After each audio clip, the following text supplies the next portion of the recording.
নমস্কার শ্রোতা বন্ধুগণ, কেমন আছেন সবাই? আমি আপনাদের গল্পের সাথী মৌমিতা। আজকে হুমায়ুন আহমেদের লেখা একটা ছোট গল্প নিয়ে চলে এসেছি। গল্পটির নাম মৃত্যুগন্ধ। তবে চলুন শুরু করছি। কেমন লাগলো বলবেন অবশ্যই। আপনার সমস্যাটা কি? সমস্যা বলতে গিয়েও বাসের থমকে গেল। ডাক্তার সাহেব তার সমস্যাটা আদৌ শুনবেন কি না বোঝা যাচ্ছে না। তিনি টেলিফোন রিসিভার কানে দিয়েছেন, এক হাতে রিসিভার ধরা, অন্য হাতে নাম্বার ডায়াল করছেন। তার দৃষ্টিও বাসেতের দিকে না, তিনি তাকিয়ে আছেন মেঝের দিকে। মেঝেতে কেউ মনে হয় কফি বা চা ফেলেছে। ডাক্তার সাহেবের অ্যাসিস্ট্যান্ট ন্যাকটা দিয়ে পরিষ্কার করার চেষ্টা করছে। পরিষ্কার প্রক্রিয়া ডাক্তার সাহেবের পছন্দ হচ্ছে না।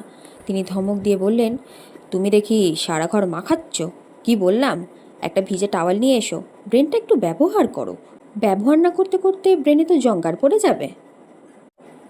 এত ঝামেলার মধ্যে ডাক্তার সাহেব রোগীর কথা শুনবেন কি করে বাসেত বুঝতে পারছে না।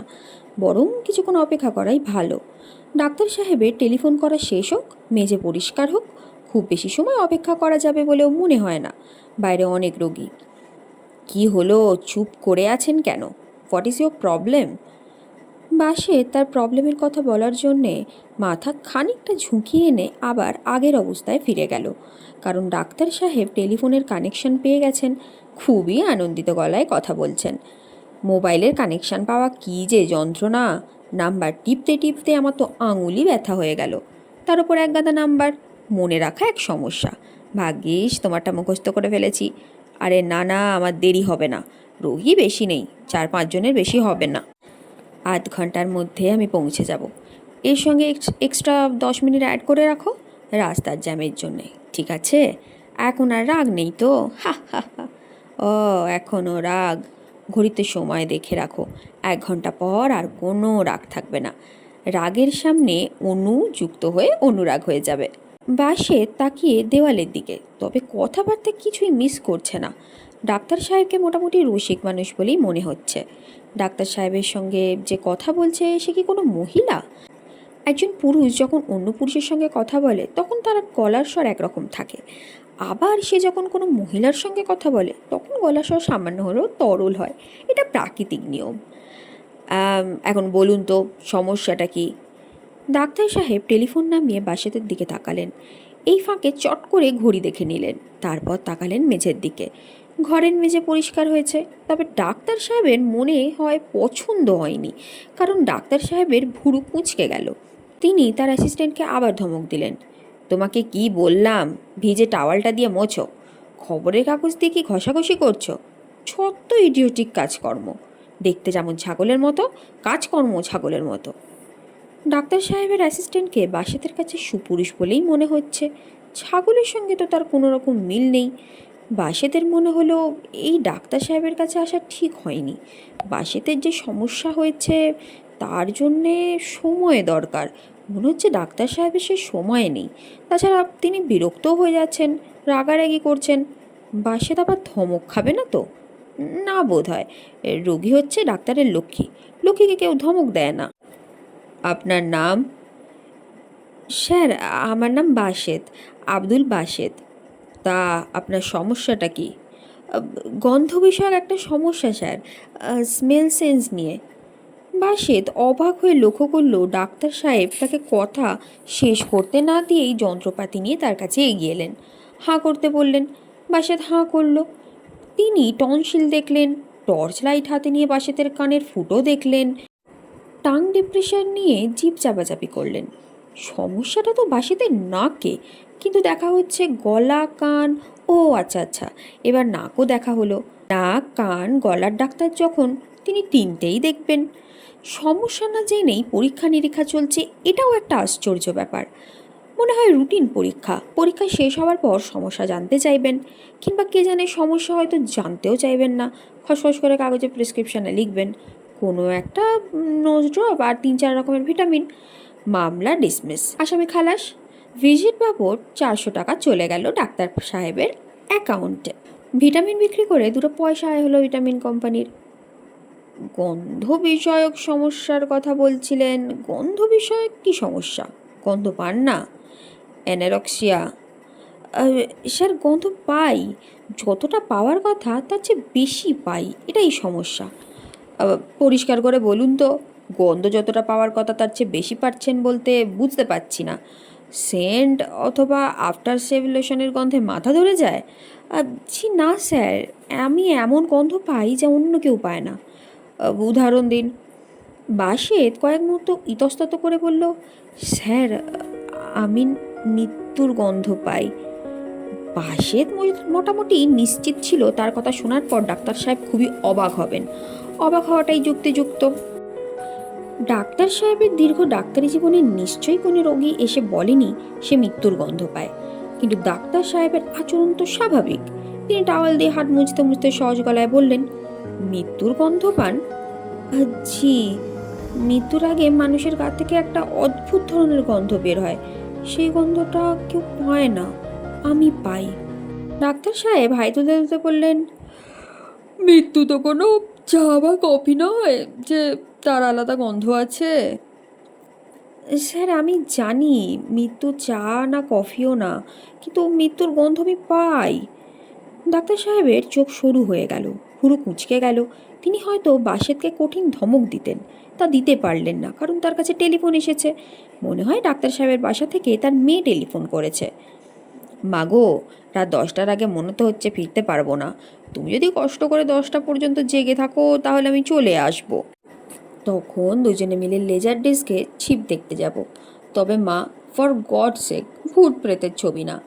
লাইট কোনো ভালো ছবি বের করো, কমেডি ধরনের। ও মিস্টার বিন টাইপ। মা, এখন রাখি, আমার সামনে রোগী বসে আছে। সায়েন্স ফিকশন দেখতে চাও? আচ্ছা বেশ, সায়েন্স ফিকশন দেখব। তবে সায়েন্স ফিকশনও তো সেই ভূত প্রেতেরই কারবার। বিকট সব এলিয়ানদের সঙ্গে যুদ্ধ। মা, মা শোনো, এখন রাখি। ডাক্তার সাহেব টেলিফোন নামিয়ে রেখে বাসেদের দিকে তাকিয়ে বললেন, আপনি তাহলে মৃত্যুর গন্ধ পান? জি স্যার। মানুষ গন্ধ কিভাবে পায় সেই প্রক্রিয়াটি কি জানেন? জি না। মনে করুন আপনার হাতে বেলি ফুল আছে। সেই বেলি ফুলের বিশেষ কিছু অণু বাতাসে ভেসে বেড়াচ্ছে, আর কয়েকটা আপনার নাকে ঢুকে গেল। নাকের একটি বিশেষ জায়গায় অণুগুলো দ্রবীভূত হয়ে সেখান থেকে নার্ভের মাধ্যমে চলে যাবে ব্রেনে। সিগন্যালটা ইলেকট্রিক্যাল। তখনই আপনি গন্ধ পাবেন। বুঝতে পারছেন? জি স্যার। মৃত্যুর আগে কোনো অণু নেই যে সেই অণু নাকের ভেতর দিয়ে আপনার মস্তিষ্কে যাবে। বুঝতে পারছেন? পাচ্ছি স্যার। দীর্ঘদিন রোগে ভুগছে এমন মানুষের গায়ে বিশেষ কোনো গন্ধ হতে পারে। বেডশোর হলে পিঠের চামড়ায় পচন ধরে, তার গন্ধ আছে। ওষুধের গন্ধ আছে, গায়ের ঘামের গন্ধ আছে, সব মিলিয়ে বিকট গন্ধ তৈরি হতে পারে। সেই গন্ধকে মৃত্যুগন্ধ ভেবে ভুল করা যায়। আমি কি বলছি আপনি কি ফলো করছেন? জি করছি। একজন মানুষ যে হঠাৎ করে হার্ট অ্যাটাক করে মারা যাবে তার গায়ে গন্ধ হবে না, কিংবা যে মানুষটি রোড অ্যাক্সিডেন্ট 10 তারিখে হবে, 9 তারিখে তো তার শরীরে আপনি মৃত্যুগন্ধ পাবেন না। স্যার, আমি পাই। আপনি পান? জি, আমার স্ত্রী মানসিক কিছু সমস্যা ছিল, সে আত্মহত্যা করে। তার বাবার বাড়ির ছাদ থেকে লাফিয়ে পড়ে মারা যায়। সে যেদিন বাবার বাড়ি যায় সেই দিনই আমি তার গায়ে মৃত্যুর গন্ধ পেয়েছিলাম। মৃত্যুর গন্ধ পেয়েও আপনি চুপ করেছিলেন, কোনো ব্যবস্থা নেননি? স্যার, এই অদ্ভুত গন্ধটা যে মৃত্যুর তা তো বুঝতে পারিনি। সেই প্রথম আমার মৃত্যুর গন্ধ পাওয়া। তা গন্ধটা কেমন? পরিচিত কোনো গন্ধের সঙ্গে মিল নেই, আমি তো ব্যাখ্যা করতে পারবো না। ডাক্তার সাহেব হাতের ঘড়ি দেখলেন, দেওয়ালে টাঙানো ঘড়িও দেখলেন। তারপর তার সামনে বসা রোগীর দিকে তাকালেন। তিনি মানুষের নাকের কানের ফুটোর দিকেই আগ্রহ নিয়ে তাকান। মানুষের মুখের দিকে তেমন তাকানো হয় না। সামনে যে বসে আছে তার বয়স 40-এর কাছাকাছি। ভদ্র চেহারা, চোখের দৃষ্টি স্বচ্ছ। মানুষটাকে মানসিকভাবে অসুস্থ বলেও তো মনে হচ্ছে না। অসুস্থ মানুষের চোখের মনি অস্থির ভঙ্গিতে নড়াচড়া করে, এ লোকে তো তা করছে না। ডাক্তার সাহেব ছোট্ট নিঃশ্বাস ফেলে বললেন, আপনার নামটা কি যেন বলেছিলেন? বাসেদ, আব্দুল বাসেদ। বাসেদ সাহেব, শুনুন, আপনার সমস্যাটা সম্পূর্ণই মানসিক। আপনি মৃত্যুর কোনো গন্ধ পাচ্ছেন না, আপনি ভাবছেন পাচ্ছেন। আমার ধারণা আপনার স্ত্রীর অস্বাভাবিক মৃত্যুতে আপনি মানসিক ধাক্কা খান, আর সেই থেকেই এই রোগের উৎপত্তি। আপনার ভালো কোনো সাইকিয়াট্রিস্টের সঙ্গে যোগাযোগ করা উচিত। আমি আপনাকে কোনো সাহায্য করতে পারবো না। বাসিত চুপ করে রইল। ডাক্তার সাহেব বললেন, আপনি ভিজিট হিসাবে যে 400 টাকা দিয়েছেন সেই টাকাটা ফেরত নিয়ে যান। আমি বলে দিচ্ছি। ডাক্তার সাহেব বেল টিপলেন। তার অ্যাসিস্ট্যান্ট ভীত মুখে ঢুকলো। সুলেমান, তুমি ইনাকে ভিজিটের 400 টাকা ফেরত দাও তো। জি আচ্ছা। রোগী আর কতজন আছে? 6 জন। আজ আর রোগী দেখব না। সুলেমান আগের চেয়েও ভীত গলায় বলল, খুব হাউকাউ হবে স্যার, এরা 3-4 ঘন্টা ধরে বসে আছে। ডাক্তার সাহেব বললেন, থাকুক বসে, আমিও তো একটা মানুষ নাকি? তোমার কি ধারণা আমি মানুষ না, আমি জিন? ভ্যাবদার মতো সামনে দাঁড়িয়ে থেকো না, বিদায় হও। সুলেমান দ্রুত ঘর থেকে বেরোতে গিয়ে দরজায় ধাক্কা খেলো। ডাক্তার সাহেব বিরক্ত মুখে বললেন, ইডিয়ট, 100% ইম্পোর্ট কোয়ালিটি ইডিয়ট। দরজা একদিকে, যাচ্ছে আর একদিকে। তিনি তার বিরক্ত মুখ মুহূর্তের মধ্যে স্বাভাবিক করে বাসাটির দিকে তাকিয়ে বললেন, আমি কি সাইকিয়াট্রিস্টের টেলিফোন নাম্বার দিয়ে দেব? ডাক্তার সাহেব তার ডায়েরি খুললেন। 1-2 টেলিফোন নাম্বার দিলে দায়িত্ব শেষ হয়। বাসেত বলল, দরকার নেই। দরকার নেই কেন? বাসেত বলল, আমার ব্যাপারটা যে মানসিক না সেটা আমি খুব ভালো করেই জানি। ডাক্তার সাহেব ক্লান্ত গলায় বললেন, সব মানসিক রোগীর ধারণাই তার রোগটা মানসিক নয়। আমি নিজে নিজে অনেক পরীক্ষা করেছি। আমার চেহারা বা কথাবার্তা বোকা মানুষের মতো হলেও আমি কিন্তু বোকা না। আমি মৃত্যুগন্ধ নিয়ে বেশ কিছু পরীক্ষাও করেছি। ও, তা কিরকম পরীক্ষা? ঢাকা মেডিকেল কলেজে আমার এক ভাগ্নি আছে ডাক্তার। তাকে দেখতে যাওয়ার অজুহাতে আমি ওয়ার্ডগুলোতেও ঘুরতাম। যেসব রোগীর শরীর থেকে মৃত্যুগন্ধ আসতো তাদের খোঁজ রাখতাম। এমন কখনো হয়নি যে আমি মৃত্যুগন্ধ পেয়েছি অথচ তারা বেঁচে আছে। ডাক্তার সাহেব চলে যাওয়ার প্রস্তুতি নিয়ে উঠে দাঁড়ালেন। বাসেতকে শেষ কথা বলছেন এই ভঙ্গিতে বললেন, বৈজ্ঞানিক পরীক্ষা এভাবে হয় না। বৈজ্ঞানিক পরীক্ষার জন্যে স্ট্যাটিস্টিক্যাল মডেল তৈরি করতে হয়, র্যান্ডাম স্যাম্পলিং আছে, ব্লাইন্ড টেস্ট আছে।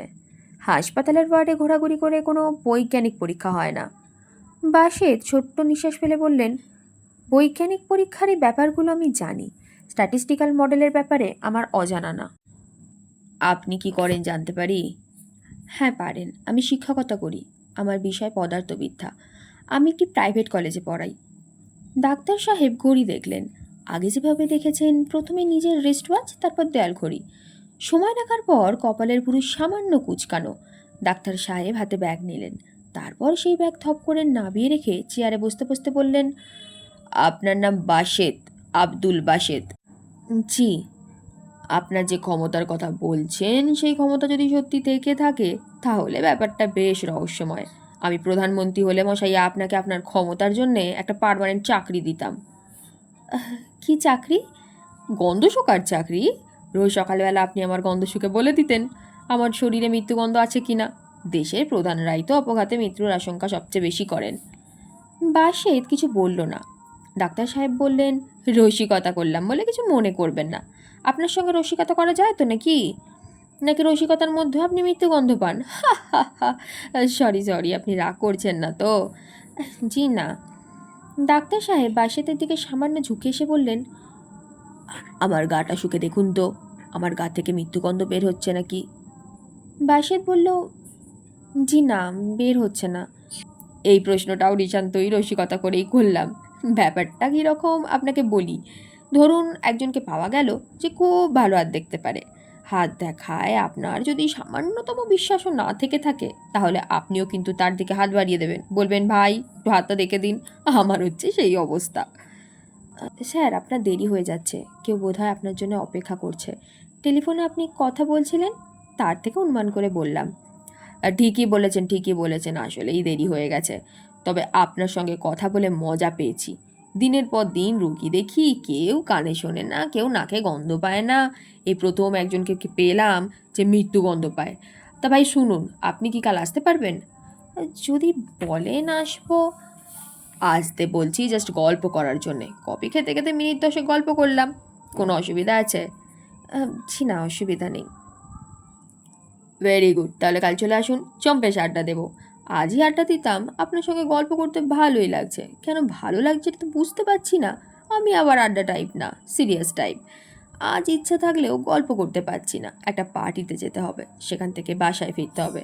আমার মেয়ে আবার একা ভিডিও ছবি দেখতে পারে না। সে যখন সিনেমা দেখে আমাকে পাশে থাকতে হয়। আজ সে ভিডিওর দোকান থেকে এক গাদা ছবি নিয়ে এসেছে। ছবি দেখে সে যখন ভয় পায় আমাকেও ভয় পেতে হয়। ছবি দেখে যখন তার হাসি পায় আমাকেও হাসতে হয়। আমি বোধহয় হঠাৎই অনেক বেশি কথা বলে ফেলছি। আমি খুব কম কথা বলি, তা আজ কেন তো বলছি কে জানে। আচ্ছা বাসের সাহেব, তাহলে আমি উঠি। জি স্যার। আপনি অবশ্যই সুলেমানের কাছ থেকে টাকাটা নিয়ে যাবেন। জি নিয়ে যাব। সুলেমান আবার খুব হারামজাদা টাইপ, না চাইলে দেবে না। আচ্ছা আপনাকে চাইতে হবে না, আমি বলে দিচ্ছি। আসুন আসুন আমার সঙ্গে, কালকে তো মনে করে চলে আসবেন, আমি অপেক্ষা করে থাকবো।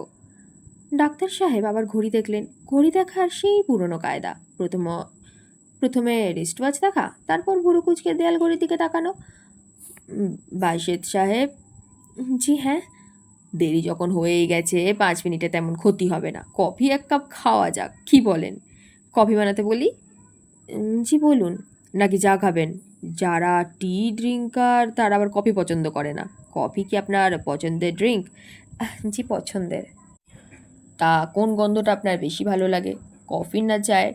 আপনি তো গন্ধ বিশেষজ্ঞ, এই জন্যই আপনাকে জিজ্ঞাসা করা। হা হা হা। ডাক্তার সাহেব হাসছেন। বাসেতের কাছে হাসিটা সামান্য অস্বাভাবিক লাগলো, তবে হাসি স্থায়ী হলো না। সুলেমানকে ডেকে কফির কথা বললেন, গলার টাইয়ের নট আলগা করে দিলেন। এতক্ষণ তাকে ক্লান্ত মনে হচ্ছিল না, এখন মনে হলো। তাকে দেখে মনে হচ্ছে তিনি শুধু যে ক্লান্ত তা নয়, তার ঘুমও পাচ্ছে। অনেক কষ্টে চোখ মেলে আছেন।